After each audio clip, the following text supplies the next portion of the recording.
Boa noite, Raíza Simplício, da Gol Brasil. Tite, eu queria que você falasse um pouquinho sobre uma percepção que eu tive, especialmente nesse jogo, uma dificuldade do Flamengo, no primeiro tempo, especialmente, de finalizar. Né? Os jogadores, inclusive, procuraram muito o Pedro na bola aérea, tiveram alguma dificuldade. Queria que você falasse um pouquinho sobre isso, se foi algo que você também identificou. E por quê, né? O Flamengo tem o De La Cruz, o Arrascaeta, o Gerson, jogadores muito criativos, mas sofreu um pouquinho com isso, especialmente no primeiro tempo. No transcurso todo do jogo, a gente fez a iniciação e a construção média com boa qualidade. No primeiro tempo faltou um pouco mais de objetividade e finalização, sim. Não com jogadas de bola aérea, mas jogadas de combinação com o Pedro ou no pivô e de infiltrações. Segundo tempo continuou botando volume, teve as oportunidades, teve as infiltrações, teve as finalizações, aumentou o número de finalizações no segundo tempo. E também vê-se que o adversário tirava a infiltração e bloqueava também essas infiltrações no primeiro tempo. Então, tu olhando sobre as duas óticas, tu não vai fazer sempre. E é um processo de evolução também da equipe, nesse último terço, nesse terço final, na jogada de combinação, do cruzamento, da melhor escolha, da finalização também. Oi, Tite. Boa noite, Sérgio Lobo. Vou talvez te perguntar, porque foi o primeiro jogo do Maracanã, né, nesse campeonato carioca. Choveu muito antes do jogo e eu queria saber a sua opinião e se você já teve um feedback dos teus jogadores sobre como é que estava o estado do gramado, principalmente naquele gol que foi defendido, no caso, pelo goleiro do Vasco no segundo tempo. A percepção que eu tenho, ela é só minha. Não falei com os atletas, não. Está me falando a respeito de jogo, dos aspectos do campo. Não acredito que o campo possa ter tido. Ele ficou mais rápido, sim. É sempre uma bola mais rápida. Eu estou relutando para falar que a bola é dura. A bola, oxi, Maria. É difícil. A bola é difícil, a qualidade da bola. Não, não é o campo, tu vê que às vezes ela varia, o lance da precisão de uma batida de bola parada. Estou falando de finesse, sabe? O atleta de alto nível, ele consegue. A bola é mais do que o campo. O campo não teve interferência maior. Acredito que não, na minha opinião. Tite, boa noite. É muito característico assim, das suas equipes uma linha de 4 que defende muitas vezes bem fechada, protegendo o centro da área. Pelo lado esquerdo, naturalmente, com o Cebolinha quase sempre pelo corredor, tem uma definição mais clara de quem faz uma recomposição. Por ali, pelo lado direito, muitas vezes o De La Cruz está jogando por dentro, enfim. E as distâncias até para ele cobrir ficam um pouco maiores. Hoje, o Vasco usou muito uma saída com 3 homens e o Piton muito aberto, quase em cima da linha lateral. E a gente percebia que muitas vezes ele recebia essa bola com uma distância longa para o Wesley chegar nele, e muitas vezes o Wesley estava atraído para dentro por alguns dos atacantes do Vasco que ficavam entre lateral e zagueiro do Flamengo. Foi difícil, a parte mais difícil do jogo hoje foi defender a largura do campo, e essa definição de recomposição por vezes pela direita é uma questão com essa movimentação quase sempre do De La Cruz por dentro? Com o sistema do Vasco, sim. Com a característica do Piton, sim. E que ele alargando com os 2 alas, sim. Num jogo tu não ganha tudo. Nós ganhamos jogada de criatividade e um entrosamento com De La Cruz, com Arrascaeta, sabe, a gente é imediatista no futebol e tem que ter paciência, não adianta. Tu dá a oportunidade para que se rode esse meio campo criativo. E aí nós temos essa possibilidade de finalizar e botar o volume que a gente botou. Um volume muito alto. Mas tu não ganha tudo. Se tu ganha uma superioridade numérica criativa no meio, tu vai perder em algum lado. E o Piton nós sabíamos isso, e aí a orientação ela era sempre do Wesley rasgar quando essa bola fosse invertida. Mas em alguns momentos não dava, e havia o cruzamento. Sim. Boa noite, Tite. César Sampaio aqui, Thiago Lima do GE. Queria pedir licença para fazer 2 perguntinhas rápidas, Tite. Uma, você optou hoje, você perdeu o Ayrton Lucas, e aí optou pelo Varela na esquerda. Você já tinha feito isso lá nos Estados Unidos, feito essa experiência. Se te surpreendeu o fato do Verratti ter tentado explorar o Varela ali nas bolas aéreas, nos cruzamentos, pela altura dele. E uma segunda pergunta, você, depois do primeiro jogo na estreia do Carioca, você deu uma declaração que repercutiu sobre o Campeonato Carioca ser o mais forte do Brasil, na sua opinião, né? E teve até muitas críticas, a gente viu em São Paulo. Eu queria até dar uma oportunidade de você defender esse argumento, se você ainda concorda, de fato mantém, e por quê? Obrigado. Não mantenho, estão erradas, estão certas as críticas. Quando eu fiz uma menção, ela foi parcial. E eu não contextualizei. Eu estava me referindo aos 4 grandes equipes, e aí não coloquei, que estavam no final do ano campeão da Libertadores, Flamengo, Botafogo, que virou e quase campeão brasileiro, Vasco numa retomada, e os 4 grandes de São Paulo, alguns bem e outros retomando o seu melhor processo. Então, todas as críticas que elas foram contextuais, dizendo do campeonato no seu conjunto, estão corretas. E as aceito. Com relação ao Varela, né, assim, a marcação do Veguete, principalmente, que explora muito esse setor, algo que nós bate muito assim, em cima da pergunta do Mansur, né, porque nós tentamos neutralizar a fonte, no caso que era o Piton, que nós sabemos que é uma das forças do Vasco. Primeiro tempo um pouco mais de dificuldade, correções no segundo tempo, e a gente conseguiu controlar melhor. Enfim, é um atleta que tem esse tempo de bola, né, como um dos seus pontos mais fortes e que merece ser respeitado, né? Tivemos essa vulnerabilidade no primeiro tempo e no segundo tempo conseguimos corrigir. Tite, boa noite. César Sampaio, boa noite. Gil Carvalho, Rádio Superando Gigantes Esportes. Tite, o torcedor, é claro, né, mais experiente que Vossa Excelência não tem, porque é muito experiente. O torcedor, em clássico, ele fica preocupado, porque se não ganha, já tem um outro na quarta-feira contra o Botafogo. E o Flamengo, claro, né, não desmerecendo o Botafogo, pelo gigantismo que é o clube, o torcedor começa a se preocupar. Claro que o trabalho tem um pouco mais de paciência, tem que ter. Você acredita que na próxima semana o Flamengo vai estar melhor do que foi hoje? Que ele reproduz o padrão de construção e de criação com a melhor finalização. E em terra de imediatista, quem tem paciência é rei. Ou quem trabalha no futebol é rei. E eu vou ter que ter paciência para conduzir essa situação, porque o futebol ele é assim. Boa noite, Tite. Boa noite, César. Tudo bem? Cidão Marinho da Litoral News. Tite, a gente tem visto um movimento a respeito dos campeonatos estaduais. E é uma incerteza para as próximas temporadas. Porque, por exemplo, no ano que vem vai ter o estadual, mas aí tem uma Copa do Mundo de clubes. Flamengo, Fluminense e Palmeiras já estão confirmados. O calendário vai ficar muito apertado. E aí uma solução para melhorar o calendário seria retirar o campeonato estadual.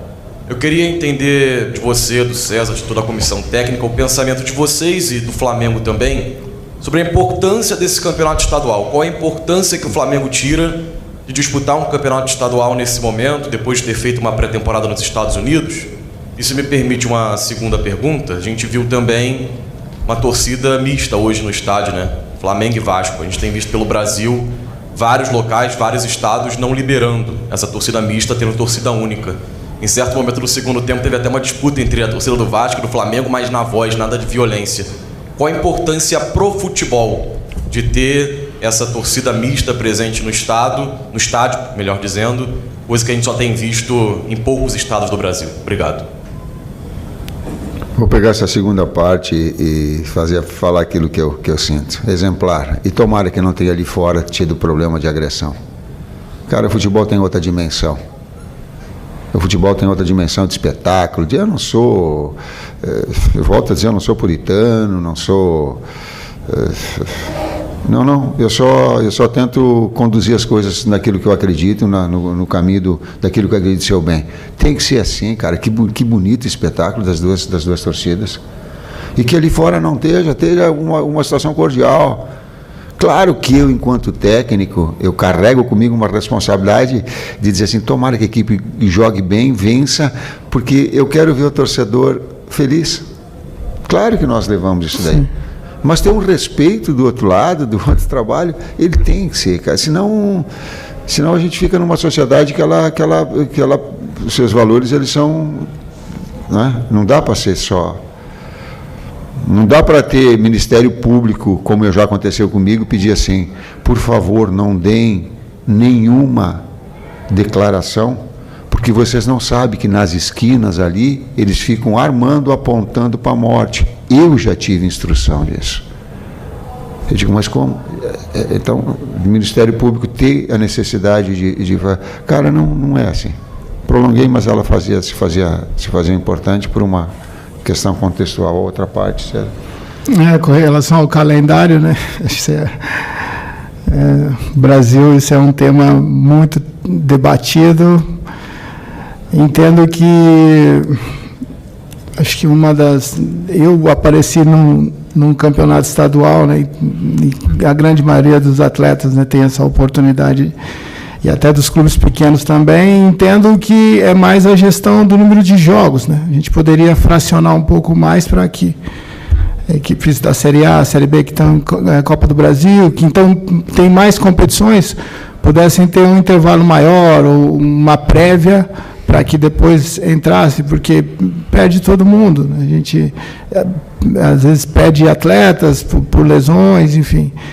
É um tema complexo para eu te responder 100% aqui, mas sim, acho que diminuir o número de jogos de equipes que têm várias competições durante o ano poderia amenizar isso, mas o brilho do estadual é algo que a gente tem que preservar, a oportunidade de jogadores de times intermediários aparecerem para o Brasil e para o mundo hoje, com essa conexão, atletas, né? Então, todos. Então, o charme, eu acho, dos estaduais a gente tem que preservar.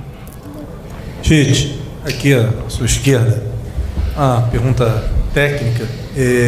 A ausência do Ayrton Lucas enfraqueceu o jogo do Cebolinha, na sua visão, por ele ficar um pouco isolado? E a segunda pergunta é a seguinte: vai ser uma tendência desse time do Flamengo, o De La Cruz jogando com a Arrascaeta um pouco mais pelo lado direito?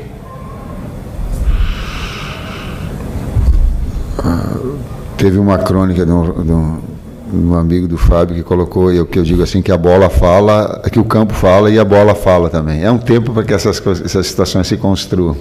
Eu acredito que sim. Não só, mas uma liberdade criativa maior dos dois, né? Com o Gerson entrando e com o Eric. Esse quarteto, ele tem aí uma qualidade de passe impressionante. E volto a dizer, não é o imediatismo e achar. Esse processo, ele é evolutivo. Por não ter perna esquerda, o Varela, ela fica prejudicada uma ação mais rápida de passe pelo lado esquerdo. E é difícil para o Varela, é difícil pegar um cara destro e atravessar lá, de tu ter numa construção de 2-3 para nós a mesma naturalidade, é difícil, né?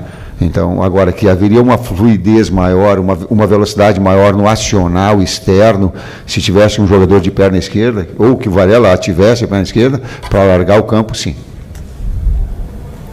Tite, César Sampaio, Mauro Santana, do canal Mauro Santana. Você mencionou em resposta anterior a questão do imediatismo no futebol e a necessidade de se ter paciência, mas a gente sabe que o torcedor é ansioso, que é o time jogando na ponta dos cascos, embora seja o 5º jogo dessa equipe na temporada.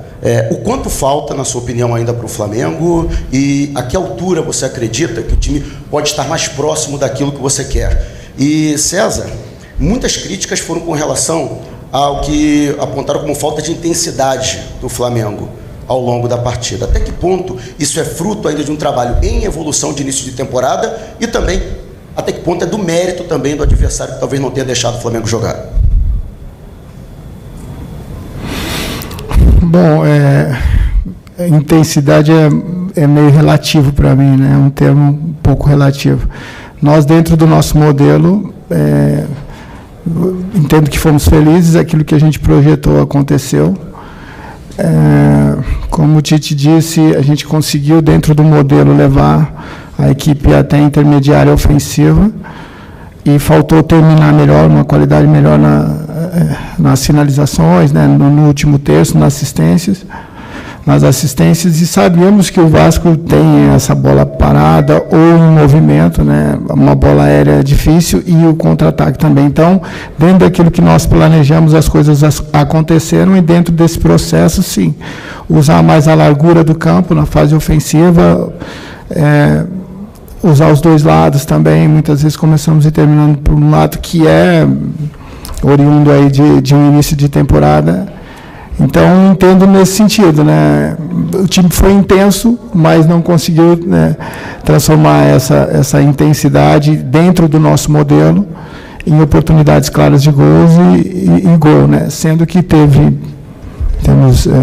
o Vasco teve 2 bolas que o Léo tirou, né? E nós tivemos a chance do pênalti, enfim. É um jogo um clássico, né? Onde tudo isso traduz em oportunidades que você tem que transformar em gols aí para que possa ter esse controle maior da partida. Mas, do meu ponto de vista, fizemos uma boa partida. Desempenho igual a esse e evoluir. Esse é o processo. Qual é a evolução? Um número maior de finalizações precisas. Se fizer todo o controle, der 62% de posse de bola contra o adversário, iniciar com posse de bola, fazer uma criação a 2-3, ter as oportunidades que teve claras e ajustar. Se ele mantiver esse padrão e evoluir e tiver, puxa, eu vou ficar contente já na quarta-feira e na sequência também. Mas com a paciência que o técnico tem que ter. Eu compreendo todos os outros que daqui a pouco querem e têm a vontade de que as coisas já aconteçam de forma rápida, que já flua, dessa paciência, dessa consciência a gente deve ter. Última pergunta aqui, professor.